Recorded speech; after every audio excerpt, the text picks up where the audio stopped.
Hello, good morning बेटा। अभी हम लोग 9th क्लास केमिस्ट्री पढ़ेंगे। चैप्टर चल रहा है आपका third, that is atoms and molecules. Okay, so last video में जो टॉपिक हमने कवर किया था that will be Dalton's atomic theory, और हमने उसको उसके अकॉर्डिंग लॉज प्रूव किए थे कि how law of conservation of mass and law of definite proportion can be explain using Dalton's atomic theory. ठीक है, तो ये उसके लिमिटेशंस वगैरह सब हमने डिस्कस कर लिए। Okay, so now the next topic is atom, कि एटम क्या होता है, क्योंकि उसने एक पॉइंट दिया था, काफी सारे पॉइंट्स थे जिसमें एटम यूज किया था डाल्टन ने। एटम इज इंडिविजिबल, एक ही एलिमेंट के सारे एटम एक जैसे होंगे, अलग अलग एलिमेंट के एटम अलग अलग होंगे।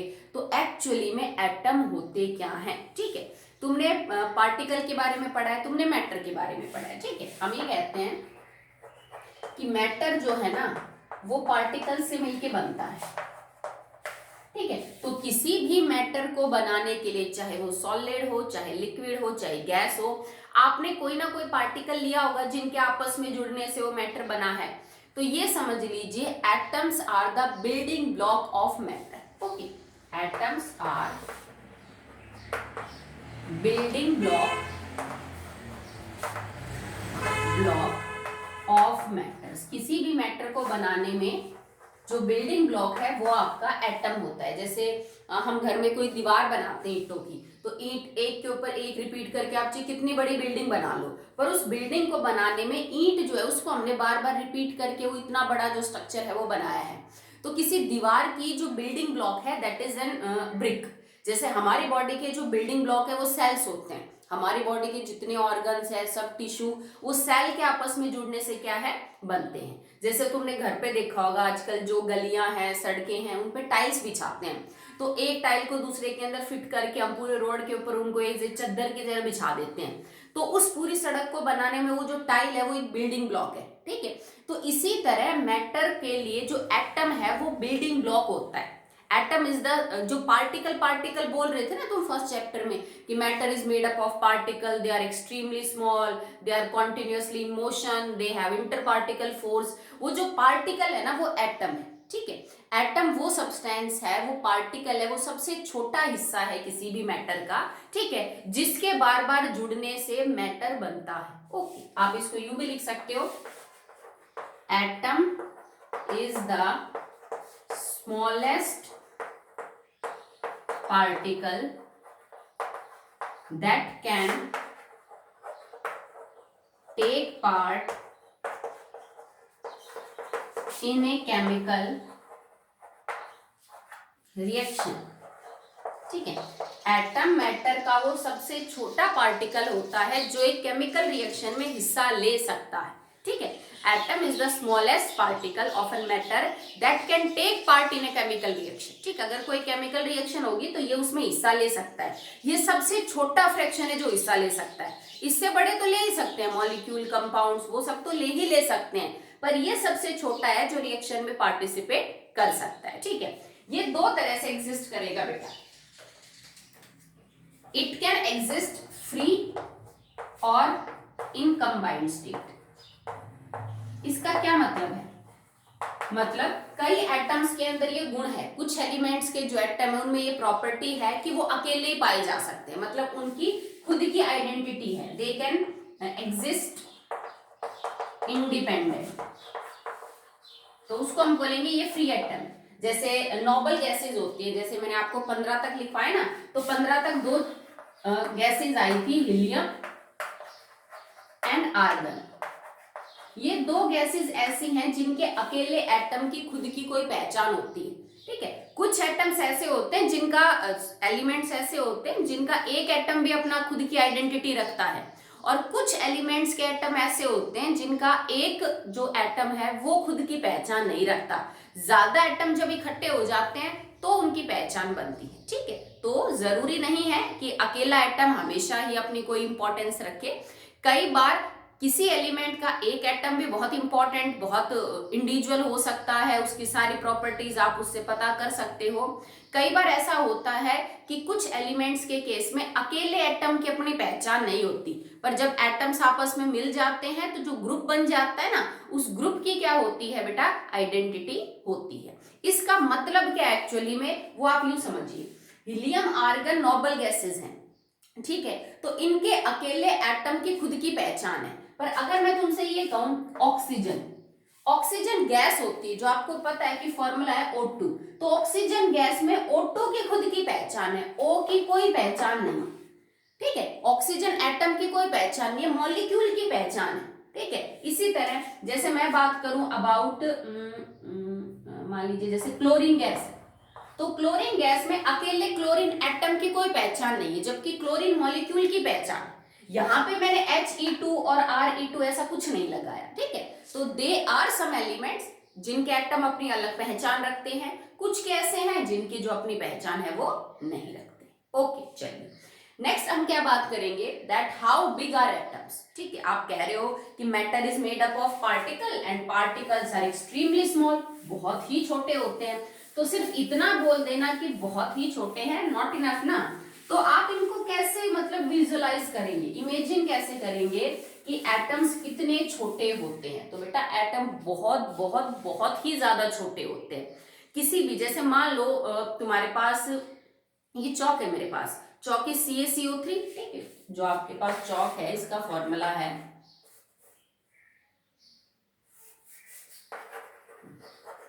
चौक का फॉर्मूला है CaCO3। माना कि इसमें तो वैक्स, क्ले और भी कुछ मिल जाएगा आपको, पर अगर मैं बेसिकली मानूं कि भाई कैल्शियम कार्बोनेट है, तो देखो इस चौक के अंदर बहुत सारे कैल्शियम के एटम होंगे, बहुत सारे कार्बन के एटम होंगे और बहुत सारे ऑक्सीजन के एटम होंगे, ठीक है। ये तुम इसी चैप्टर में पढ़ोगे, तो मैं अभी ज्यादा इसके ऊपर वैल्यू बेस्ड पे नहीं जा रही हूँ, न्यूमेरिकल डाटा पे नहीं जा रही हूँ, पर जब तुम इमेजिन करोगे तो तुम्हें समझ आएगा कि इतने से चौक में भी करोड़ों से भी कहीं ज्यादा, करोड़ों तो मैंने कम बोल दिया, लाखों अरबों एटम्स मिलेंगे इसके, कैल्शियम के, ऑक्सीजन के और कार्बन के। मतलब एटम इतने छोटे हैं कि इतनी सी जगह में आप उनके अरबों एटम्स जो है वो आ सकते हैं, उससे भी ज्यादा मिलेंगे, ठीक है। तो इतने ज्यादा छोटे हैं एटम साइज में कि तुम्हारी बुक के पेज की जो मोटाई है, जो आपका नोटबुक या बुक का पेज जितना भी मोटा है, उस मोटाई का मतलब क्या है कि अगर मैं मिलियंस ऑफ एटम, मिलियन का मतलब होता है 10 की पावर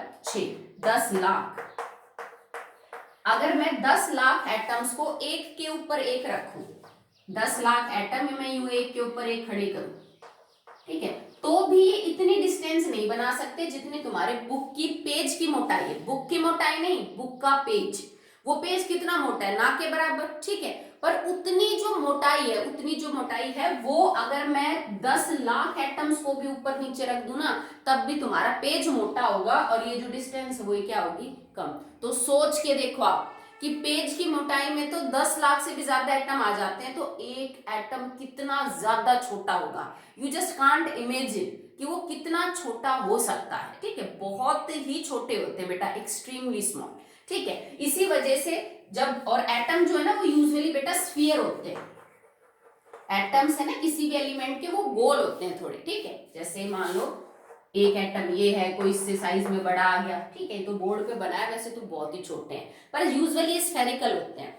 तो किसी भी गोल चीज की अगर हमें साइज पता करना है तो हम उसकी रेडियस या डायमीटर से पता करेंगे, और तो कोई नहीं है।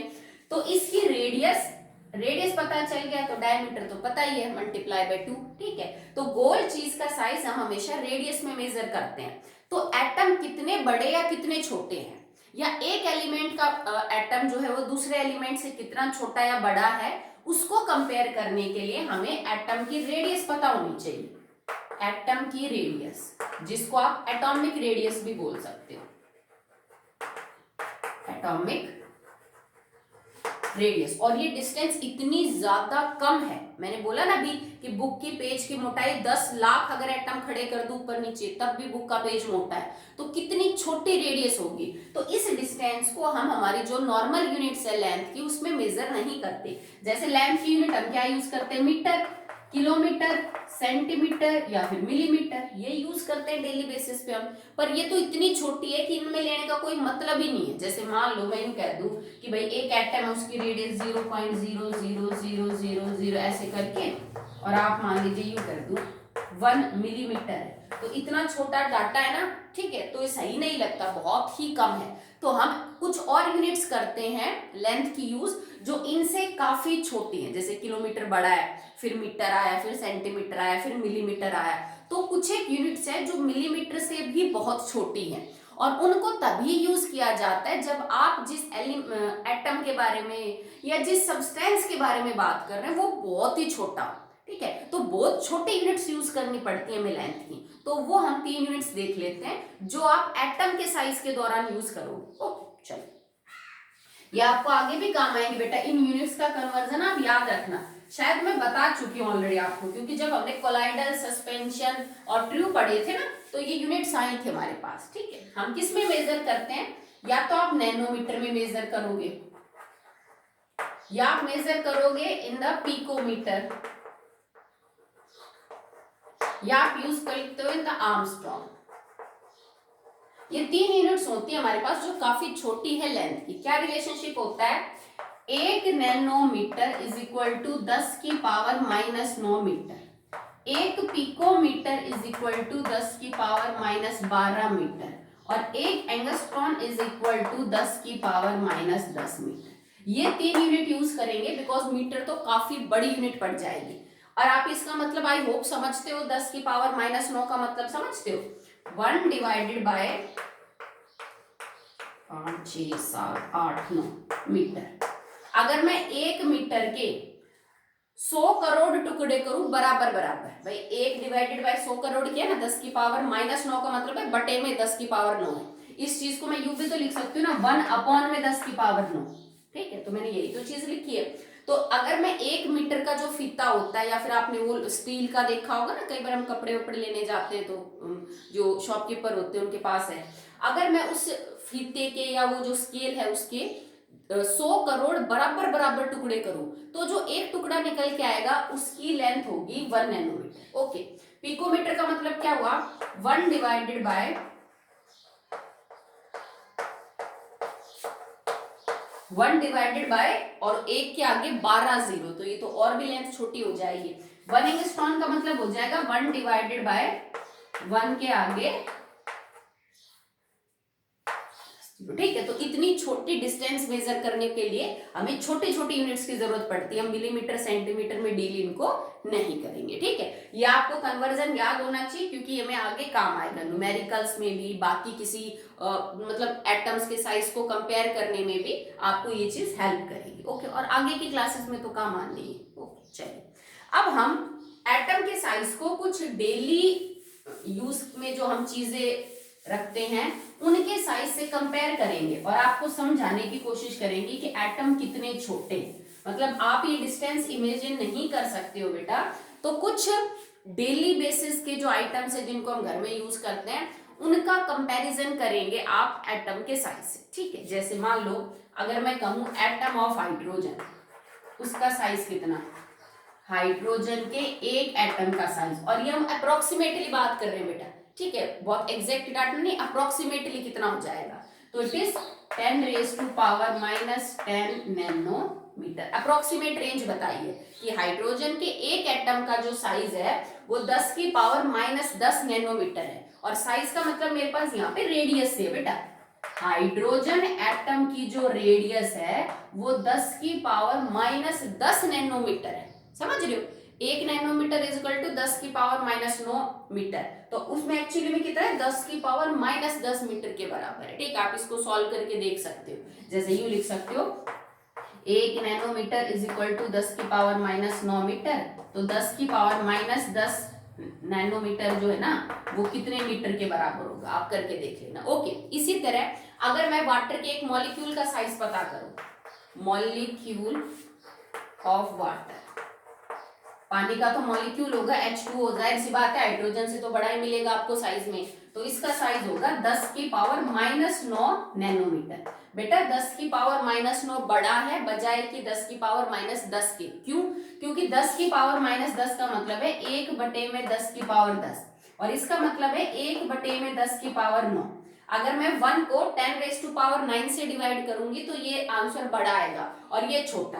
आप यूज करके देख सकते हो, ठीक है, कैलकुलेटर से एग्जैक्ट निकाल के। तो ये बड़ा है थोड़ा साइज पानी के मॉलिक्यूल का, हाइड्रोजन एटम का क्या है, छोटा है। Now the molecule of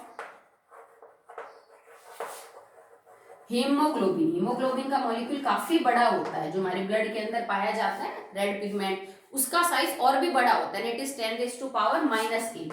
again I am telling you it is approximation, exact नहीं है, थोड़ा आइडिया दिखाने के लिए है कि ये छोटा उससे बड़ा ये उससे बड़ा ये, यूनिट सबकी सेम है बेटा, दैट इज नैनोमीटर, ठीक है। उसके बाद है grain of sand. Grain of sand का मतलब है मिट्टी के एक कण की, वो एक्चुअली में आप उसको इतना आइसोलेट नहीं कर सकते हो, पर मिट्टी का जो छोटा सा कण होता है ना, अगर उसको मैं उसकी रेडियस को समझूं तो वो है 10 की पावर -4 नैनोमीटर। तो देखो ये बड़ा है ना, 10 की पावर 1 को भाग दिया हमने किससे, 1 के आगे 10 जीरो, यहाँ पे हम 1 को भाग दे रहे हैं सिर्फ 10,000 से, तो ये तो काफी बड़े नंबर आएगा, ठीक है। उसके बाद अगर एक चींटी का साइज मैं कंपेयर करूं तो चींटी का साइज होता है 10 की पावर -2 नैनोमीटर, मतलब 1/100, ठीक है। तो ये और भी बड़ा मिल जाएगा, ठीक है। अगर किसी वाटरमेलन का मैं कंपेयर करूं, तरबूज नॉर्मल, क्योंकि उनका साइज तो अलग अलग होता है। नॉर्मली एक वाटरमेलन का साइज होता है 10⁻⁻1 नैनोमीटर, ठीक है। तो आप सोच के देखो, एटम्स का साइज एक चींटी के साइज से आप कंपेयर कर रहे हो, ये है 10 की पावर -10 नैनोमीटर और ये है 10 की पावर -2। कैसे रिलेट करोगे दोनों को, देखो अब ये मैंने आपको बढ़ते हुए साइज के हिसाब से बता दिया कि इस एटम का इतना है, इस मॉलिक्यूल का इतना है, इस सब्सटेंस का इतना है, ताकि आप कंपैरेटिव स्टडी कर सको। तो चींटी तो आप सबने देखी ना, तो हम चींटी और एटम के साइज को कंपेयर करते हैं।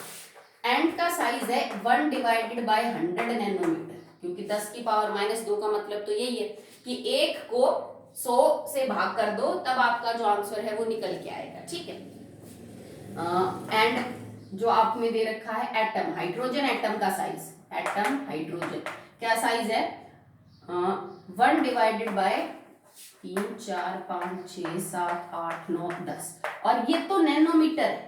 बात समझ रहे हो आप, 10⁻⁻10, ये तो नैनोमीटर की बात हो रही है, ठीक है। ये नहीं कि आप इसको अभी तो मीटर में अगर आप देखोगे तो और भी कम मिलेगा। It is in the nanometre unit, nanometre और मीटर का रिलेशनशिप बता दिया। ये तो नैनोमीटर में भी इतना कम आ रहा है, अगर आप इसको मीटर में कन्वर्ट करोगे तो और भी कम आएगा। तो देखो इतना ज्यादा डिफरेंस है, ठीक है। आप इसको एग्जैक्टली सॉल्व करके भी देख सकते हो कि चींटी जो हमें कुछ नहीं लगती, जिसका साइज उससे भी इतना गुना छोटा होता है हाइड्रोजन का एटम। और ये इतने छोटे हैं बेटा, जिनको कि नॉर्मल आई से देखने का तो सवाल ही नहीं उठता है, ठीक है। किसी नॉर्मल अल्ट्रा माइक्रोस्कोप से भी आपको एटम नजर नहीं आएंगे। आपको अगर आप इस चौक को माइक्रोस्कोप के नीचे रखो, ये आपको बड़ा नजर आएगा, अल्ट्रा माइक्रोस्कोप से और डिटेल में नजर आ जाएगा। पर अगर मैं ये कहूं कि इसमें मुझे कार्बन, कैल्शियम और ऑक्सीजन का एटम देखना है, या मान लो मेरे पास कॉपर का एक तार हो और मैं यूं कहूं कि मुझे तो इसमें कॉपर के एटम देखने हैं, so that is not very easy to observe, बहुत ही छोटे हैं। तो आपको बहुत ही हाई क्वालिटी, हाई डेफिनेशन का माइक्रोस्कोप चाहिए, तब जाके आप एटम्स को विजुअलाइज कर सकते हो किसी भी सरफेस पे। और वो कौन सा होता है, it is scanning tunnelling microscope, और उस माइक्रोस्कोप का नाम है स्कैनिंग टनलिंग माइक्रोस्कोप, जिससे आप एटम्स तक को ऑब्जर्व कर सकते हैं। इट इज STM, इसको हम STM बोलते हैं। और इसमें इतनी हाई डेफिनेशन होती है कि it can show you the atoms, ये आपको किसी सरफेस में एटम्स के साइज के रिगार्डिंग कुछ बता सकता है, उनकी पोजीशंस वगैरह को क्या कर सकता है बेटा, दिखा सकता है, ठीक है। तो अभी हमने पढ़ा एटम्स क्या है और उनका साइज कितना होता है। अभी हम पढ़ेंगे सिंबल्स ऑफ एलिमेंट, मतलब जैसे हाइड्रोजन के लिए हम H लिख रहे हैं, लिथियम के लिए Li लिख रहे हैं। तो जितने भी एलिमेंट डिस्कवर हुए हैं अब तक, ऑलमोस्ट 118, मेटल है तो, नॉन मेटल है तो, मेटलॉइड है तो हम बार बार जब रिएक्शन लिखेंगे तो उनका पूरा नाम यूज करने के बजाय हमने शॉर्ट में उनके सिंबल जो है वो यूज कर रखे हैं। अक्सर हम करते हैं हर सब्जेक्ट में, जैसे मैथ में एडिशन के लिए हम प्लस लगा रहे हैं, अब मैं 2 नंबर के बीच में प्लस का साइन लगा दूं तो बताने की जरूरत नहीं है ना कि बेटा इनको जोड़ो, तुम साइन से सिंबल से आराम से समझ सकते हो ना, ठीक है। जैसे मैथ्स में हम यूज करते हैं परपेंडिकुलर के लिए आप ये सिंबल यूज कर लिया, ठीक है। जैसे केमिस्ट्री में हम हीट के लिए ये सिंबल यूज करते हैं, तो हर जगह आपको शॉर्ट फॉर्म्स देखने को मिलेंगी। तो हमने भी किसी एलिमेंट के नाम के हिसाब से उसका सिंबल असाइन किया है, ठीक है, क्योंकि रिएक्शन में सिंबल यूज करते हैं। मैं एक रिएक्शन लिखूं, hydrogen combines with oxygen gas to form water. अब वाटर में भी मैंने हाइड्रोजन और ऑक्सीजन सिंबल यूज किया, ऑक्सीजन गैस के लिए भी मैंने सिंबल यूज किया और हाइड्रोजन के लिए भी मैंने सिंबल यूज किया। तो रिएक्शंस में सिंबल यूज करते हैं, नाम पूरे नहीं लिखते हैं। तो आपको हर एलिमेंट का सिंबल पता होना चाहिए कि अगर O लिखा है तो O का क्या मतलब है, H लिखा है तो H का क्या मतलब है। तो अब एलिमेंट्स के सिंबल्स के बारे में बात करें।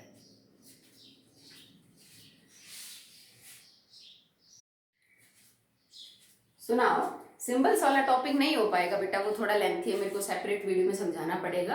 तो मैं आपको वो टॉपिक कंटिन्यू करवा देती हूँ जो हम 2-3 वीडियो से कर रहे हैं। मैं आपको एलिमेंट्स, उनके सिंबल, मास, नंबर, ये सब याद करवा रही हूँ। तो 15 तक हमारे हो चुके हैं, तो स्टार्ट करते हैं विद द 16th, क्योंकि अब याद कर लोगे ना तो जब आपका टॉपिक निकल के आएगा कल या परसों तो आपको फिर इजी लगेगा, ठीक है। तो चलिए बात करते हैं अबाउट एटॉमिक नंबर, उसके बाद एलिमेंट क्या है, उसका सिंबल क्या है और एटॉमिक मास क्या है। ये याद कर लो बेटा, ये यू नहीं है, आप जितना जल्दी इनको याद कर सकोगे आपको बड़ा हेल्प करेंगे ये किसी थ्योरी के क्वेश्चन में भी, न्यूमेरिकल में। It is life long, chemistry पढ़ोगे तब तक आपको यूज करने ही, ओके। तो 15 तक कर चुके। Atomic number 16, 17, 18, 19, 20, 21, 22, 23। तो 16 होता है बेटा सल्फर का, सिंबल होता है एस और मास होता है इसका 32। 17 होता है क्लोरीन का, सल्फर सिंबल है Cl, ओके। एंड इसका फ्रैक्शन में बेटा 35.5, ठीक है। आगे जैसे जैसे एटॉमिक नंबर बढ़ते जाएंगे ना फ्रैक्शंस में भी आने लग जाएंगे, अब तक तो ज्यादातर आपने होल नंबर में ही देखे। 18 है बेटा आर्गन का, ARGON, सिंबल है A और R, मास है 40। 19 इज फॉर पोटेशियम, पोटेशियम का सिंबल है K। देखो अलग है, वो मैं समझाऊंगी आपको कल की वीडियो में कि जैसे सोडियम का बोलते सोडियम लिखते हैं, पोटेशियम बोल रहे हैं लिख के रहे, क्यों लिखते हैं वो, ठीक है। And its mass is 39। 20 होता है बेटा कैल्शियम का, सिंबल इज C बड़ा A छोटा एंड मास इज 40। 21 होता है स्कैंडियम का, स्कैंडियम सिंबल होता है S बड़ा C छोटा। इनके मास में लिखवाऊंगी बिकॉज वो थोड़े पॉइंट्स में है, चलो अप्रोक्सीमेट कर देते हैं। इसका होता है 45, 44.9 समथिंग होता है, तो आप इसका 45 जो है वो लिख सकते हो, ठीक है। नेक्स्ट है 22 होता है टाइटेनियम, ठीक है, T बड़ा और I छोटा, ठीक है। ये नए हैं, ये तो फिर भी तुमने सुन लिए होंगे, 21 से आगे वाले नाम आपने अब तक नहीं सुने होंगे मे बी। तो 21 है बेटा स्कैंडियम, S बड़ा C छोटा, 45 इसका एटॉमिक जो है वो मास है। 22 है टाइटेनियम, T बड़ा I छोटा और इसका मास होता है 47.8 समथिंग। तो यू कैन 47.8, तो approximate you can write it like 48 approximate. मैंने इससे पहले भी बोला था कि जब आपको लगे कि 0.8 0.9 कुछ है तो हम उनको अप्रोक्सीमेट कर देते हैं। जैसे 35.5 को अप्रोक्सीमेट नहीं कर सकते ना, थोड़ा डिफरेंस आता है, that's why, okay. Next it is vanadium, ठीक है। 23 एटॉमिक नंबर है वेनेडियम का, वेनेडियम का सिंबल होता है V और इसका मास होता है 50.9 समथिंग, तो you can write it as like 51, okay. So 16 से लेके और 23 तक के एटॉमिक नंबर, उनके नाम, एलिमेंट्स के सिंबल और उनका जो मास है वो मैंने आपको लिखवा दिया है। 30 तक पूरा कर लेते हैं, फिर तुम्हारे लिए सफिशिएंट है, ओके, 9th तक के लिए। उसके बाद फिर आगे आपको 10th में तो पूरी की पूरी पीरियोडिक टेबल याद करनी पड़ेगी बेटा, 9th के लिए इतना बहुत है, 30 तक अगर आप कर लो तो।